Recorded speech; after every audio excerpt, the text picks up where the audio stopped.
গাজীপুরের শ্রীপুরে বকেয়া বেতনের দাবিতে এক পোশাক কারখানার শ্রমিকরা আঞ্চলিক সড়ক অবরোধ করে বিক্ষোভ করেছেন। এতে সেখানকার সড়কে তীব্র যানজটের সৃষ্টি হলে চলাচলকারীরা চরম দুর্ভোগে পড়েন। ১২ মার্চ সকাল থেকে মাওনা ইউনিয়নের সলিং মোড় এলাকার খান টেক্সট ফ্যাশন লিমিটেড পোশাক কারখানার কয়েকশো শ্রমিক মাওনা ফুলবাড়িয়া সড়কে নেমে অবরোধ করে আন্দোলন করেন। খবর পেয়ে শিল্প পুলিশ ও থানা পুলিশ ঘটনাস্থলে গিয়ে ক্ষুব্ধ আন্দোলনরত শ্রমিকদের সঙ্গে কথা বলে পরিস্থিতি শান্ত করার চেষ্টা করেন।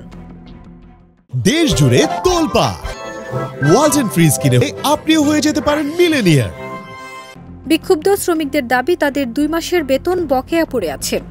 কারখানা কর্তৃপক্ষ নানা টালবাহানা করছে পাওনা টাকা দিতে। নিরুপায় হয়ে সড়কে নেমে পড়েন শ্রমিকরা। তাদের শঙ্কা, ঈদেও পাওনা টাকা দিতে গড়িমসি করতে পারেন কারখানা কর্তৃপক্ষ। এমন শঙ্কা থেকে নারী পুরুষ মিলে সড়ক অবরোধ করে তাদের বকেয়া বেতন পাওয়ার দাবি করেন বলে তাদের দাবি। এদিকে গাজীপুর মহানগরীর টঙ্গী এলাকায় বকেয়া বেতন না দিয়ে কারখানা বন্ধের প্রতিবাদে ও বকেয়ার দাবিতে ঢাকা ময়মনসিংহ মহাসড়ক অবরোধ করেন শ্রমিকরা। পাশাপাশি কারখানা শ্রমিকদের মারধরের ঘটনায় কালিয়াকৈরের মৌচাক এলাকায় ঢাকা টাঙ্গাইল মহাসড়ক অবরোধ করেন শ্রমিকরা। এতে এ ২ মহাসড়কে যান চলাচল বন্ধ হয়ে যায়। ২ মহাসড়কে যান চলাচল বন্ধ থাকায় দুর্ভোগে পড়েন যাত্রীরা। অনেকেই পায়ে হেঁটে নিজ গন্তব্যে যায়।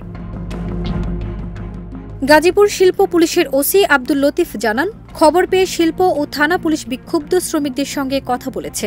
তারা পরিস্থিতি নিয়ন্ত্রণে সর্বোচ্চ চেষ্টা করেছেন। ফারজানা নিকিতা, দেশ রূপান্তর।